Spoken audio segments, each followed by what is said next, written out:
তো গত পর্বে আমরা অ্যাড ক্যাটাগরি করেছিলাম, তারপরে এই যে ক্যাটাগরি লিস্ট কি আমরা এগুলো করেছিলাম, তাই না? তো এই পর্বে আমরা এই যে আমাদের যে এডিট এবং ডিলিট অপশনগুলো আছে আমরা এগুলো দেখব। তো এটা অ্যাকচুয়ালি অ্যাকশনগুলো আমরা প্রত্যেকে দিচ্ছি। আমরা দিচ্ছি যে ক্যাটাগরি লিস্ট, যে আমাদের মেথড আছে, আমাদের এই যে ক্যাটাগরি লিস্ট মেথডে আমরা যে পেজটা লোড করেছিলাম, অ্যাকচুয়ালি এখান থেকে আমরা কি করছি, অ্যাকশনগুলো দিচ্ছি। এই যে তো এখানে অ্যাকচুয়ালি এই যে এডিট ক্যাট আছে, সাপোজ আমরা ক্যাটাগরি করে দিতে পারি অথবা ক্যাটই রাখতে পারে। আমরা কি করলাম, ক্যাটাগরি করে দিলাম, অথবা ক্যাট ছোট ক্যাটও রাখতে পারেন। তো আমি ক্যাটাগরি করে দিলাম। Okay fine. তো ধরুন আমি এই যে ক্যাটাগরি যে মেথডটা আমরা এখানে তৈরি করব, হ্যাঁ, এই যে এখানে একটা মেথড আমরা কি তৈরি করে নেব যেটাতে আমরা অ্যাকশন দেব। তো ওকে ফাইন, আমরা কি করলাম যে পাবলিক, তারপরে ধরুন আমরা ফাংশন, আমরা যে মেথডটা নিয়ে কাজ করব যেখানে অ্যাকশন দিচ্ছি, আমরা কি করলাম, এটাকে তৈরি করে নিলাম। তো তৈরি করে নিলাম। এখন এই যে এডিট ক্যাটাগরি যে আপনি করতে যাচ্ছেন, আমরা কিন্তু এই যে আমরা যখন ফ্রেমওয়ার্কটি তৈরি করি তখন কিন্তু আমরা এগুলো তৈরি করে রেখেছিলাম। আমরা এখন কি করব, জাস্ট আমরা এগুলো ব্যবহার করব। যেমন এইখানে যে নামে এটা করেছিলাম, এটা আমি করেছিলাম সম্ভবত এটা এই যে আপডেট ক্যাটাগরি নামে করেছিলাম। তো সাপোজ ধরুন আমি এটাকে কপি করছি। ওকে, এই যে আমার ক্যাটাগরি যে কন্ট্রোলারটা ছিল এখান থেকে আমি এটাকে কপি করছি, কপি করে কি করলাম, আমি এখানে পেস্ট করলাম। ওকে, জাস্ট এগুলো আমি কি করব, এখন ব্যবহার করব। তো পেস্ট করার পর এখানে আপনাকে কাস্টমাইজ করে নিতে হবে। যেমন ধরুন এখন এই যে এখানে আপনি কি পাঠাচ্ছেন, এখানে কিন্তু আপনি আইডি পাঠাচ্ছেন, তাই না? তো অবশ্যই আপনাকে কি করতে হবে, এই আইডিটা এখানে ধরতে হবে। সাপোজ আমি আইডিটা ধরলাম, গেল। তো তারপরে ধরুন আইডিটা আপনি ধরলেন, যে এইখানে আপনি কি করতে হবে, আইডিটা আপনাকে কিন্তু পপুলেট করে দিতে হবে। সাপোজ ধরুন আমি, অথবা ধরুন সরাসরি আইডিটা পপুলেট করে না দিলেও আপনি পারবেন, কারণ কি এটা সরাসরি এখানে পেয়ে যাবে, অটোমেটিক্যালি পেয়ে যাবে। আমি এটা কি করলাম, এটাকে দিয়ে নিলাম। তারপর আমার টেবিলটা যেভাবে আছে এইভাবে আছে, এইভাবে থাক। তারপরে ধরুন এই যে আমি যেটা নিয়েছি, সাপোজ ধরুন আমি এটাকে কি করলাম, উপরে দিয়ে দিলাম। তো দিয়ে দেওয়ার পর এখানে দেখুন আমি কিন্তু একটা পেজ লোড করাবো, তাই না? তো এখানে আমি কি করছি, আমি আমার ভ্যালুগুলো নিয়ে আসছি, তাই না? আমার ক্যাটাগরি যে মডেল আছে, মডেলের অবজেক্ট তৈরি করে। তো এখানে যে ভ্যালু আপনি দিয়ে নেবেন তার আগে আপনাকে কি করতে হবে, যে হেডার ফোল্ডার যে অপশনগুলো আছে, সাইড বার, এগুলো কি করবো, আমরা অবশ্যই আমরা এগুলোকে অ্যাড করে নেব, তাই না? তো আমি কি করলাম, যে এখানে ধরুন আমি এগুলোকে অ্যাড করে নিচ্ছি। তারপরে আমাদের যে ফোটারটা আছে, আমি কি করলাম, যে ফোটারটাকে কি করলাম, আমি অ্যাড করে নিলাম। ওকে, ফোল্ডারটা অ্যাড করে নিলাম। তো অ্যাড করে নেওয়ার পর ধরুন আপনি এখন এই যে এইখানে একটা পেজ আপনাকে তৈরি করতে হবে, যেখানে কি করবেন, এই যে ডাটাগুলো যে আপনি নিয়ে আসবেন, হ্যাঁ, এডিট করার জন্য। হ্যাঁ, এখানে কি করতে হবে, আপনি একটা পেজ তৈরি করে ডাটাগুলোকে শো করতে হবে। তো ধরুন আপনি কি করবেন, এখানে সাপোজ এটা হবে এডমিন ফোল্ডারের মধ্যে, আমি দিলাম যে এডমিন ফোল্ডারের মধ্যে আপনি সাপোজ আপনি দিলেন যে এডিট কেট অথবা এডিট ক্যাটাগরি, সাপোজ আমি এডিট কেট এরকম একটা নাম নিলাম, অথবা আপনি অন্য নাম দিতে পারেন, আপডেট ক্যাটাগরি, জাস্ট এরকম। তো আমি এটাকে কি করলাম, এটাকে কপি করলাম। আমাদের যে এই যে ফোল্ডারটা আছে আমার, তাই না, এই যে এডমিনের মধ্যে, তাই না, এই যে এই ফোল্ডারের মধ্যে আমি কি করবো, একটা ফাইল নেব। সাপোজ আমি কি করলাম, এটাকে এডিট ক্যাট, আমরা কি করলাম, যে পিএইচপি নাম দিলাম। এখন এখানে কোন ফাইলটা হবে, অ্যাকচুয়ালি যে ফাইলটা হচ্ছে যে এরকম একটা ফাইল আমরা করতে যাচ্ছি, যেমন ধরুন এই যে অ্যাড ক্যাটাগরির মতো, তাই না? কারণ আপনি যখন এখান থেকে ক্লিক করবেন, ক্লিক করার পর এই যে ডাটাগুলো আছে, ডাটাগুলোকে আপনি এডিট করবেন, তাই না? তো তখন কি হবে, যাতে এইখানে ওই ডাটাগুলো সহ শো করে, আপনাকে এই কাজটা করতে হবে, তাই না? তো এখন আমি কি করব, আমি কি করেছি, অ্যাড ক্যাটাগরির, অর্থাৎ এই যে আমার অ্যাড ক্যাটাগরির যে ফাইলগুলো ছিল, অর্থাৎ যে কোডগুলো ছিল, হ্যাঁ, আমি কি করেছি, এগুলোকে নিয়ে নিয়েছি, তাই না? এখানে এগুলোকে আমি নিয়ে নিব অ্যাকচুয়ালি, যেমন এই যে অ্যাড ক্যাটাগরির মধ্যে আমার যেরকম ছিল, আমি কি করলাম, এটাকে কপি করছি, কপি করে আমি এখানে নিয়ে নিলাম, নিয়ে আমি কি করলাম, এখানে আমি লিখবো যে আপডেট ক্যাটাগরি, আপডেট ক্যাটাগরি। তো আমি নিয়ে নিলাম। তো এখন আমাকে এখানে কি করতে হবে জানেন, এখানে জাস্ট এই যে আমার ক্যাটাগরি যেগুলো আমি এখান থেকে ক্লিক করে যেগুলো আসবো, যে আইডি ধরে, এই যে দেখুন আইডি দেখাচ্ছে বাম পাশে, ক্যাটাগরি এডিট ক্যাটাগরি /8, তারপরে কি /7, তারপরে কি যে /6 দেখাচ্ছে, তাই না? একটা আইডি ধরে যাবে, যাওয়ার পর এই যে ডাটাগুলো আছে, ডাটাগুলো আমি কি করব, যে এখানে শো করাবো, তারপর এখানে এডিট করে আমি আপ করবো, তাই না? এই অপশনটা আপনাকে করতে হবে। তো এই অপশনটা করার জন্য ধরুন যে কাজটা আপনি করবেন, যেমন এখানে আপনি কি করছেন, এখানে আপনি ডাটাগুলো দিচ্ছেন, তাই না? তো এই যে ডাটাগুলো কিন্তু আপনি কি করেছেন, এখান থেকে কিন্তু আপনি নিয়ে আসছেন, নিয়ে এসে আপনি কি করছেন, ডাটাগুলো কিন্তু এখানে দিয়ে দিচ্ছেন আপনি ডাটাগুলো, তাই না? তো ডাটাগুলো কোন ডাটাটা দিচ্ছেন, আপনি চলে এই ডাটাটা দিচ্ছেন, কোথায় দিচ্ছেন, এখানে দিচ্ছেন। তো এখন আপনি কি করবেন, এটা নিয়ে কাজ করবেন। তো কিভাবে কাজ করবেন, ধরুন আপনি এখানে আমি একটা পিএইচপি নিলাম, পিএইচপি একটা ব্লক নিলাম। তো পিএইচপি ব্লক নেওয়ার জন্য এখানে জাস্ট আমি একটা ফর ইচ নিব। ওকে, তো এখানে আপনি কোনটাকে আইটারেট করবেন, অ্যাকচুয়ালি যেগুলোকে নিয়ে আসছেন, হ্যাঁ, নিয়ে আসার পর এই যে এগুলোকে আপনি কি করবেন, আইটারেট করবেন। তো এটা এখান থেকে স্টার্ট হলো, ধরুন আমি এখান থেকে স্টার্ট করলাম। তো স্টার্ট করার পর এটাকে আপনি ফিনিশ করবেন কোন জায়গায়, তো এটাকে ফিনিশ করবেন জাস্ট ধরুন আমি একেবারে সবার নিচে আমি কি করলাম, এটাকে ফিনিশ করে দিলাম। এখন এই যে আহ, এইখানে, হ্যাঁ, এখানে আমরা কি করেছি, রিকোয়ার্ড ফিল নিয়েছি, তারপরে যে এখানে আমরা টাইটেল দিয়েছি, তাই না? তো ওকে ফাইন, কোনো সমস্যা নেই। তো এই যে নেমগুলো দিয়েছি, অ্যাকচুয়ালি যে ইম্পোর্ট টাইপ টেক্সট দিয়েছি। তো এখন এখানে আপনি কি করবেন, যেটা করবেন সেটা হলো এই যে আপনি ভ্যালুতে এখন ডাটাগুলো রাখছেন, তাই না? আপনি কি করবেন, এখন এই ডাটাগুলোকে আপনি এখানে ভ্যালুতে দিয়ে দিবেন। অ্যাকচুয়ালি এই যে এখানে ভ্যালু দিয়ে আপনি শো করাবেন, তাই না? তো শো করানোর জন্য অবশ্যই আপনাকে ভ্যালু দিতে হবে, অলরেডি এগুলো আপনারা জানেন, এইচটিএমএল এর ব্যাপারে এগুলো। আপনি কি করবেন, এখানে ইকো করবেন। আমি সাপোজ এই যে পিএইচপি নিচ্ছি, পিএইচপি নেওয়ার পর ধরুন আমি কি করলাম, যে ইকো করলাম ভ্যালু। তো অ্যাকচুয়ালি শুধু ভ্যালু ইকো হবে না, ভ্যালুর মধ্যে ডাটাগুলো আছে অ্যাকচুয়ালি, এইগুলো আপনাকে ইকো করতে হবে। ধরুন আপনি কি করছেন, এখান থেকে এই যে নেমটা ইকো করছেন এখানে, হ্যাঁ, আমি একটা কাজ করে এটাকে চাপিয়ে দিই। তো নেমটা আপনি ইকো করছেন, তো নেমটা আমি ইকো করলাম, এটাকে আমি কপি করলাম। তো কপি করার পর ধরুন আমি আবার আবার এইখানে আমি নিলাম। তো এখানে আছে কি টাইটেল, আমি কি করলাম, টাইটেলটাকে আমি কি করলাম, ইকো করলাম। ওকে, আরেকটা বিষয়, এই যে আপনি যে অ্যাকচুয়ালি এডিট করবেন, যেমন ধরুন আমি এটা নিলাম, তো নেওয়ার পর আমি ধরুন আমি হোমে গেলাম, তারপরে ক্যাটাগরি লিস্টে গেলাম, ধরুন এই যে ক্যাটাগরি 1 আছে, আমি এটাতে ক্লিক করলাম। এই যে দেখুন 8 নাম্বার আইডিটা কিন্তু এখানে চলে আসছে, তাই না? এই যে ক্যাটাগরি, তো তারপরে ধরুন আমি আবার ক্যাটাগরি লিস্টে গেলাম, যাওয়ার পর আমি ধরুন ইন্টারন্যাশনালে ক্লিক করলাম, এই যে ইন্টারন্যাশনালের ডাটাগুলো কিন্তু এখানে চলে আসছে। তো এখানে আরেকটা বিষয়, এই যে পেজটা আছে, এখন যে আপনি যে আপডেট করবেন, অর্থাৎ এই যে সেভ দিবেন, অ্যাকচুয়ালি এখানে আপডেট আমরা দিয়ে নিতে পারি। সাপোজ ধরুন এখানে আপনি লিখলেন যে আপডেট, আপডেট দিলেন। ওকে, তো ধরুন আমি কি করলাম, এটাকে রিফ্রেশ করলাম। আপনি কি করলেন, আপডেট দিলেন, এবং এই যে ডাটাগুলোকে যে আপনি আপডেট করবেন, হ্যাঁ, সে তো একটা পেজে অ্যাকশন করবে। তো যখন সে পেজে অ্যাকশন করবে, সে অবশ্যই তার ক্যাটাগরিটা ধরে, অর্থাৎ এই যে ক্যাটাগরিটা আপনি নিয়ে কাজ করছেন, এই ক্যাটাগরিটা ধরে কিন্তু সে অ্যাকশনটা করবে, তাই না? তো তখন আপনি কি করবেন, আরেকটা পেজে আপনাকে অ্যাকশন দিতে হবে। তো যেহেতু আপনি আরেকটা পেজে অ্যাকশন দিবেন, তো আপনাকে কি করতে হবে, একটা মেথড এখানে তৈরি করে নিতে হবে। যেমন ধরুন আমাদের যে ক্যাটাগরি যে কন্ট্রোলারটা ছিল, হ্যাঁ, এই যে ক্যাটাগরি কন্ট্রোলারের মধ্যে আমরা কি করেছিলাম, আমরা এরকম একটা করেছিলাম যে আপডেট গেট। সাপোজ আমি কি করছি, একেবারে হুবহু এটাকে আমি কপি করছি, কোনো সমস্যা নেই। আমি কি করলাম, এটাকে কপি করলাম, কপি করে কি করলাম, এখানে রাখলাম। ওকে, তো রাখার পর এই যে আমি এটাকে আমি কি করব, আমি এখানে দিয়ে নিব। যেমন ধরুন আমি এখানে দিয়ে নিলাম, এখানে। তো দিয়ে নেওয়ার পর এখানে অবশ্যই কি এই যে আপনি ধরুন আইডি নিয়ে কাজ করছেন, তো এর আগে আমরা কি করেছিলাম, আমরা কিন্তু এখানে একটা ইম্পোর্ট হিডেন ফিল নিয়েছিলাম, তাই না? সাপোজ এই যে এরকম একটা ফিল নিয়েছিলাম, নিয়ে আমি কি করেছিলাম, ইম্পোর্ট আমি কি হিডেন করে দিয়েছি, টাইপটা হিডেন করে দিয়েছিলাম, এবং ক্যাটাগরিটা পাস করে আমি কি করেছিলাম, পোস্ট দিয়ে ধরেছিলাম। তো সাপোজ ধরুন এইভাবে না করে আপনি সরাসরি যে কাজটি করতে পারেন, ধরুন এই যে এখানে আমরা যেভাবে করেছি ঠিক এই যে এখানে স্ল্যাশ দিয়ে আপনি এখানে আইডিটা ধরিয়ে দিতে পারেন। যেমন ভ্যালুর মধ্যে আইডিটা আছে, আপনি আইডিটা এখানে ধরিয়ে নিতে পারেন। তো ভ্যালুর মধ্যে আপনি কি করতে পারেন, এইভাবে আইডিটা ধরিয়ে দিতে পারেন। তো এখন এভাবে যদি আপনি আইডিটা দেন, আপনাকে আইডিটা ধরতে হবে ঠিক এই জায়গাটার মধ্যে। আপনি কি করবেন, এইভাবে আইডিটা ধরবেন। তো ধরার পর ধরুন এখানে আর আপনার এইভাবে নেওয়ার দরকার নেই, হ্যাঁ, আর এখানে কন্ডিশনের মধ্যে কি করলেন, আপনি আইডিটা দিয়ে নিলেন। ওকে, আইডিয়াটা আপনি দিয়ে নিলেন। তো আমরা কি করতে পেরেছি, এটাকে সলভ করতে পেরেছি। এখন আর একটা কথা, যেমন ধরুন আমি এখানে ক্লিক করলাম লিস্ট। ওকে, এই যে এখানে ক্লিক করলাম, ক্লিক করার পরে দেখুন 8 নম্বর আইডি থেকে আমরা কি ডাটাগুলো নিয়ে আসছি, আবার লিস্টে গেলাম, আবার ধরুন আমি এখানে ক্লিক করলাম 7 নম্বর আইডি থেকে কি ডাটাগুলো নিয়ে আসছি। Okay fine. তো এখন ধরুন যে কোনো আইডি নেই, কোনো আইডি নেই, না থাকার ফলে এখানে দেখুন যে মিসিং আর্গুমেন্ট 1 দেখাচ্ছে, তারপরে যে দেখুন একটা নোটিফিকেশন দেখাচ্ছে, আনডিফাইন্ড ভেরিয়েবল দেখাচ্ছে, তাই না? এই যে এররগুলো দেখাচ্ছে, অ্যাকচুয়ালি ওয়ার্নিং এবং নোটিশগুলো দেখাচ্ছে, এগুলো থেকে আপনি মুক্তি পাবেন কিভাবে?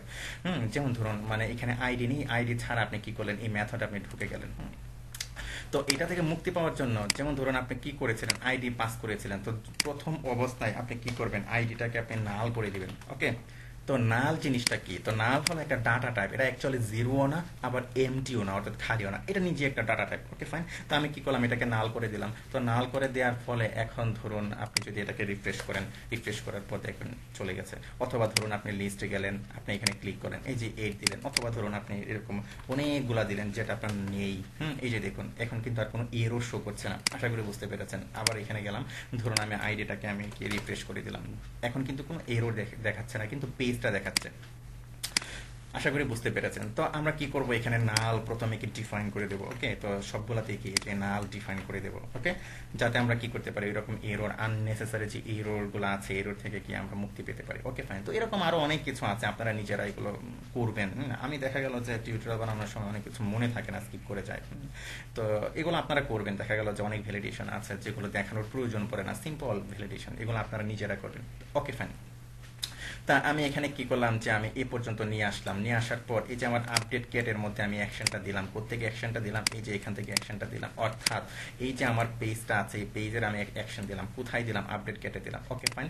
তো এখন সে কি করবে, সে যে কাজটি করছে, সে এই যে এইখানে আমরা কি করছি, এই যে আমাদের যে ফিল্ডগুলো আছে, ফিল্ডের ডাটাগুলো আমরা কি করছি, আমরা ধরছি, তাই না, এই যে ধরছি এবং টেবিলের নামটা আছে কি করছি, ধরে কি করছি, এরিতে দিয়ে দিচ্ছি এবং কি সে কাজ করছে এখানে অলরেডি। এই যে ক্যাটাগরি মডেলের একটা অবজেক্ট তৈরি করে তার মেথডে সে কি করছে, ডাটাগুলো পাস করছে। এগুলো আর পিছন দিকে যাচ্ছে না, এগুলো আপনারা সবকিছু জানেন।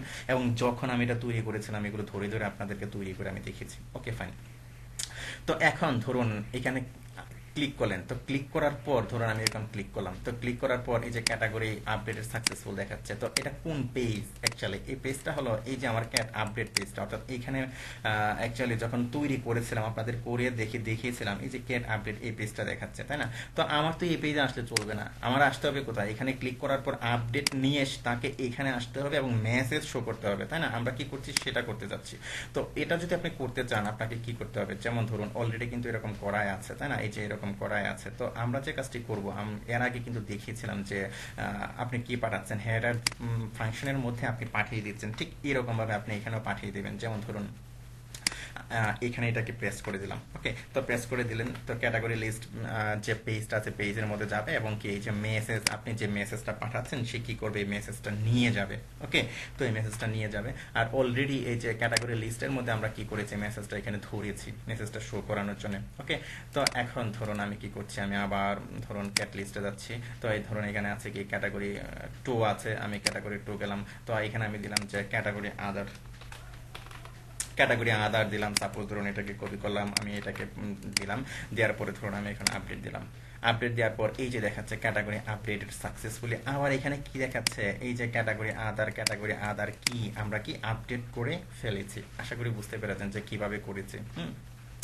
তারপরে ধরুন আবার এখানে ক্যাটাগরি 1 আছে, সাপোজ আপনি দিলেন যে ক্যাটাগরি 2, এটাকে ক্যাটাগরি 2 বা 3 বানিয়ে দিলেন। আমি ক্যাটাগরি 2 করলাম এটাকে, তারপরে ধরুন এটাকে ক্যাটাগরি 2 করলাম, আমি কি করলাম, আপডেট দিলাম। এই যে দেখুন ক্যাটাগরি 2 হয়ে গেছে, আবার কি ক্যাটাগরি আপডেটেড সাকসেসফুলি দেখাচ্ছে। আশা করি বুঝতে পেরেছেন যে কিভাবে করেছি। তো এটাকে কি গেল, এটা গেল অ্যাকচুয়ালি আমার এই যে এডিট অপশনটা। এখন আমি কি করব, ডিলিট অপশনটা করব। তো ডিলিট অপশনটা করার জন্য ঠিক যথারীতি কি করবেন, আমরা কুইকলি এখন করে ফেলতে পারছি কারণ কি আমাদের আগে তৈরি করা আছে। যেমন আমার এইখানে আমি কি অ্যাকশনটা দিয়েছিলাম, এই যে আমার লিস্টে, তাই না, এই লিস্টের মধ্যে আমি অ্যাকশনটা কি দিয়েছিলাম। তো এখন এখন আমার এডিট দরকার নেই, আমি এডিট ডিলিট রিমুভ করে দিচ্ছি। তো এটাও আমার দরকার নেই। তো এখানে আমি দিয়েছিলাম কি ডিলিট ক্যাটাগরি দিয়েছিলাম। যথারীতি আমি কি করব, ঠিক এইখানে আমি আরেকটা মেথড নেব। সাপোজ আমি লিখলাম যে পাবলিক, তারপরে ফাংশন, এই যে ডিলিট ক্যাটাগরি। যথারীতি আমি কি করছি, আমি এইখানে মেথডটা নেব। তো এখানে আমার কি কি পাঠাচ্ছি, যথারীতি কি আইডি পাঠাচ্ছি, তাই না। তো আমরা কি করবো, এই যে আইডিটা দিয়ে দেবো এইভাবে। আমরা কি করলাম, আইডিটা এখানে দিয়ে নিলাম। তো দিয়ে নেওয়ার পর ধরুন এই যে ডিলিটের জন্য আমরা কি করেছিলাম, এই যে আমাদের যে ক্যাটাগরি কন্ট্রোলারটা ছিল ক্লাসের মধ্যে আমরা ডিলিট একটা করেছিলাম। সাপোজ এই যে ডিলিট করেছিলাম, সাপোজ আমি কি করছি, এখান থেকে শুধু ডাটাগুলো আমি নিয়ে আসছি। ওকে, আমি এটাকে কপি করছি, কপি করে জাস্ট কি করলাম, ডাটাগুলো আমি এখানে নিয়ে আসলাম। ওকে, ডাটাগুলো নিয়ে আসার পর ধরুন যে অবস্থায় আছে আমি ঠিক এই অবস্থায় রাখলাম। দেখুন একটা জিনিস দেখাচ্ছে এখন। তো রাখার পর ধরুন এখন আপনি কি করবেন, আপনি আপনি এখন যে কাজটি করবেন আপনাকে কি করতে হবে, মেসেজ শো করতে হবে, তাই না। তো মেসেজ শো করানোর জন্য এই যে এখান থেকে যা আছে একেবারে অবিকল এই পর্যন্ত আমি কি করছি, এখান থেকে কাট করে আমি নিয়ে আসলাম। ওকে, কাট করে আমি নিয়ে আসছি। নিয়ে আসার পর এই যে রেজাল্ট, তো রেজাল্ট সে কোত্থেকে পেলো, রেজাল্ট তো পেলো যে জায়গা থেকে পেলো সেটা হলো এই যে অ্যাকচুয়ালি এই যে আমার এটা এখানেই থাক। তো আমি কি করব, এই যে রেজাল্ট, আমি যে এইখানে যে ক্যাটাগরিটা ডিলিট করেছি অ্যাকচুয়ালি, আমি কি করব, এইখানে সে কি করেছে, অবশ্যই রেজাল্ট রিটার্ন করেছে। একটু দেখে আসি ডেল ক্যাটাগরি, তাই না। আমি কি করব, এই যে ক্যাটাগরি মডেলের মধ্যে ডেল ক্যাটাগরি, তাই না। এই যে ডেল ক্যাটাগরি, এই যে মেসেজটা সে রিটার্ন করেছে, কোনো সমস্যা নেই। আমরা রিটার্ন করেছে যেহেতু আমি রেজাল্ট দিলাম। রেজাল্ট যদি 1 হয় তাহলে কি হবে, ক্যাটাগরি ডিলিটেড ডিলিটেড সাকসেসফুলি অথবা ক্যাটাগরি নট ডিলিটেড। ওকে, আমরা কি করলাম, দিয়ে নিলাম। তারপরে যা আছে যেভাবে আছে একেবারে অবিকল আগের মতোই আছে, কোনো সমস্যা নেই। আমরা কি করলাম, এইভাবে দিয়ে নিলাম। তো এখন ধরুন এখানে আরেকটা বিষয়, সেটা হলো ধরুন আমি কি করলাম, আমি ক্যাটাগরি লিস্ট পেজে গেলাম, তারপরে ধরুন আমি এটাকে ক্লিক করলাম, ক্যাটাগরি নট ডিলিটেড দেখাচ্ছে। হ্যাঁ, ক্যাটাগরি নট ডিলিটেড দেখাচ্ছে, কারণ হলো এই যে ক্যাটাগরিটা আছে আপনাকে কি করতে হবে, যে কন্ডিশনের মধ্যে কিন্তু বলে দিতে হবে যে ক্যাটাগরি কিন্তু আপনার ক্যাটাগরি। সেভ দিলাম। সেভ দেওয়ার পর ধরুন আমি এটাকে আবার ক্যাটাগরি লিস্টে গেলাম, এই যে ক্যাটাগরি আদার আছে, আমি কি করলাম, ক্লিক করলাম, এই যে ক্যাটাগরি আদার চলে গেছে এবং ক্যাটাগরি ডিলিটেড সাকসেসফুলি দেখাচ্ছে। আবার এখানে আমি ক্লিক করলাম, এই যে ক্যাটাগরি কি ডিলিটেড সাকসেসফুলি দেখাচ্ছে। খেয়াল করেছেন হয়তো যে আমরা কি করছি, এই যে ডিলিট বাটনে ক্লিক করছি আর কি হচ্ছে, ডিলিট হয়ে যাচ্ছে, তাই না? যেমন ধরুন আমরা এখানে ডিলিট করলাম, তো এই যে ডিলিট হয়ে যাচ্ছে। তো এখন আপনি যদি চান যে এখানে যে অনপিক ইভেন্ট দিবেন, যে জাভাস্ক্রিপ্ট কনফার্মেশন দেখাবে যে ডিলিট করবে কিনা, তো এটা করার জন্য যেমন ধরুন আমার এই যে ডিলিট এখানে আমি দিয়েছি, তাই না? এর মধ্যে আপনি লিখবেন যে অন ক্লিক, অন ক্লিক। ওকে, তো অন ক্লিক, তারপরে ধরুন আপনি কি করবেন, ইকুয়াল টু দিবেন, আপনি লিখবেন যে রিটার্ন। ওকে, রিটার্ন, তারপরে কনফার্ম, কনফার্ম দিলেন, রিটার্ন কনফার্ম, তারপরে দিবেন যে ব্র্যাকেট। ওকে, লিখবেন যে are you sure to delete. Okay, just আপনি কি করলেন যে এরকম একটা ধরিয়ে দিলেন। হ্যাঁ, ওকে ফাইন। তো ধরুন আমি যদি এখন ক্যাটাগরি লিস্টে গেলাম, তো এই যে ন্যাশনালে আছে, সাপোজ আমি এখানে ক্লিক করলাম, এই যে দেখুন দেখাচ্ছে are you sure to delete, আমি ক্যান্সেল দিলাম, ডিলিট করলো না। ওকে, তারপরে ধরুন আমি কি করলাম, এখানে ডিলিটে ক্লিক করলাম, ওকে দিলাম, এই যে দেখুন আমার ন্যাশনাল চলে গেছে। আশা করি বুঝতে পেরেছেন বিষয়টা। তো ধরুন আমি যদি এখন ক্যাটাগরি অ্যাড করি, সাপোজ আমি যে ন্যাশনাল অ্যাড করলাম, ন্যাশনাল অ্যাড করলাম সাপোজ, তারপরে আমি ধরুন এখানে দিলাম যে ন্যাশনাল অথবা ন্যাশনাল কেট। হ্যাঁ, আমি দিয়ে নিলাম ন্যাশনাল ক্যাট, তারপরে কি সাবমিট দিলাম, এই যে ন্যাশনাল ক্যাট চলে আসলো। তো ধরুন এইখানে আমার আছে ক্যাটাগরি আছে, লাইফস্টাইল আছে, তাই না? আমি ধরুন এটাকে একটু এডিট করে ঠিক করে দিই, যে লাইফস্টাইল আমি দিলাম যে কেট দিলাম। ওকে, লাইফস্টাইল কেট দিলাম, দেওয়ার পর ধরুন আমি এটাকে আপডেট দিলাম। তো এখানে আপডেট দেওয়ার পর এখানে লাইফস্টাইল ক্যাট নিয়েছে, আবার এখানে লাইফস্টাইল ক্যাট নিয়েছে। সাপোজ আমি এটাকে রিমুভ করে দিচ্ছি, যে লাইফস্টাইল ক্যাট রিমুভ করে দিচ্ছে, এটাকে রিমুভ করে দিচ্ছে, এই যে দেখুন দুটা কিন্তু একই রকম নিয়েছে। তো এখানে ধরুন আমরা কি করেছি, যে আমাদের ফিল্ডগুলো কিন্তু ঠিকঠাকই আছে, তাই না? ফিল্ডগুলো ঠিকঠাক আছে। তারপরে আমরা কি করেছি, এইখান থেকে ডাটাগুলো পাস করেছি, তাই না? যেমন এই যে আপডেট কেট, আমরা কি করেছি, যে কেট আপডেট মডেলের মাধ্যমে আমরা ডাটা বেজের মধ্যে ডাটাগুলো পাস করেছি, যে আপডেটের মধ্যে। তো অ্যাকচুয়ালি জানেন যে বাইন্ড ভ্যালু এবং বাইন্ড প্যারাম কখন ব্যবহার করতে হয়, যে ভ্যালু যেটা সেটা কি ভ্যালু এবং কি ভেরিয়েবল নিয়ে কাজ করে, তাই না? সরাসরি। তো সাপোজ ধরুন আমি যদি এখানে বাইন্ড ভ্যালুটা ব্যবহার করি, আবার আপডেট যে মেথডটা আছে, তো তখন এটা কি দেখায়, অ্যাকচুয়ালি তখন আমরা দেখবো। যেমন ধরুন আমি আবার এখানে গেলাম, তো ধরুন এখানে আছে যে লাইফস্টাইল কেট, এখানে আছে লাইফস্টাইল কেট। সাপোজ ধরুন আমি এখান থেকে শুধু লাইফস্টাইলটা উঠিয়ে দিলাম, এখানে আমি রাখলাম, এটা আমি এটাকে সেভ দিলাম, এই যে দেখুন এখন ঠিকঠাক আছে। তারপরে ধরুন ন্যাশনাল থেকে আমি কি ক্যাটাগরি উঠিয়ে দিলাম, আর আমি কি করলাম, এখানে ন্যাশনাল কেট রাখলাম, আমি কি সাবমিট দিলাম, এই যে দেখুন এখানে ন্যাশনাল কেট দেখাচ্ছে, এখানে কিন্তু আবার যা আছে তাই দেখাচ্ছে। তারপর স্পোর্টস আছে, সাপোজ ধরুন আমি এখানে দিলাম যে স্পোর্টস ক্যাটাগরি বা স্পোর্টস কেট। তারপরে সাবমিট করলাম, সাবমিট করার পরে যে সব ঠিকঠাক আছে। তারপরে ধরুন আমি কি করছি, আমি এডিট করলাম, আমি আরেকটা ইন্টারন্যাশনাল দিলাম, আমি এই যে ইন্টারন্যাশনাল, তাই না? ইন্টারন্যাশনাল দিলাম, আমি কপি করলাম, তারপরে আমি এখানে ইন্টারন্যাশনাল ক্যাটাগরি দিলাম। ওকে, ইন্টারন্যাশনাল ক্যাটাগরি দিলাম, তারপরে আমি সেভ দিলাম। তো সেভ দেওয়ার পরে যে আমার এরকম ইন্টারন্যাশনাল ক্যাটাগরি, আমি এখান থেকে কি করলাম, আমি এটাকে উঠিয়ে দিলাম, আমি কি করলাম এখান থেকে, এটা অ্যাকচুয়ালি কি করছি, আমি এডিট করছি না, উঠিয়ে দিলাম। তো এডিট করার পরে যে আমার আবার এডিট ঠিকঠাকভাবে কাজ করছে, তাই না? তো অ্যাকচুয়ালি এক একটা মেথড, অর্থাৎ পিটিওর যে মেথডগুলো আছে, এক একটা ক্যারেক্টারিস্টিক বহন করে। হ্যাঁ, আপনি কখন বাইন্ড প্যারাম ব্যবহার করবেন, কখন বাইন্ড ভ্যালু ব্যবহার করবেন, অলরেডি আমি এগুলো আপনাদেরকে দেখিয়েছি। আমাদের যে অবজেক্ট ওরিয়েন্টেড ফান্ডামেন্টাল যখন আমি আপনাদেরকে দেখাই, যেমন ধরুন এখানে যে ওপি ফান্ডামেন্টালের মধ্যে এই যে এখানে কিন্তু আমি আপনাদেরকে দেখিয়েছি যে বাইন্ড ভ্যালু এবং বাইন্ড প্যারাম, এই যে ডিফারেন্ট বিটুইন বাইন্ড প্যারাম এবং বাইন্ড ভ্যালু এখানে একটা আছে, তাই না? এই যে বাইন্ড ভ্যালু এবং বাইন্ড প্যারাম আপনারা এগুলো দেখে নেবেন, যে বাইন্ড প্যারাম আপনি কখন ব্যবহার করতে পারবেন, বাইন্ড ভ্যালু এবং কখন ব্যবহার করতে পারবেন। দুটো প্রায় কাছাকাছি, জাস্ট সিম্পলি একটু ডিফারেন্ট। বাইন্ড প্যারাম সে কি করে, সে অ্যাকচুয়ালি ভেরিয়েবলের রেফারেন্সটা পাস করে। আবার বাইন্ড ভ্যালু আপনি এখানে ভেরিয়েবল ব্যবহার করতে পারেন, আবার ভ্যালু ব্যবহার করতে পারেন। তো এই ধরনের সিলি কিছু প্রবলেম হয় মাঝে মধ্যে, যেমন ধরুন র কাউন্ট, আরেকটা মেথড আছে যে র কাউন্ট।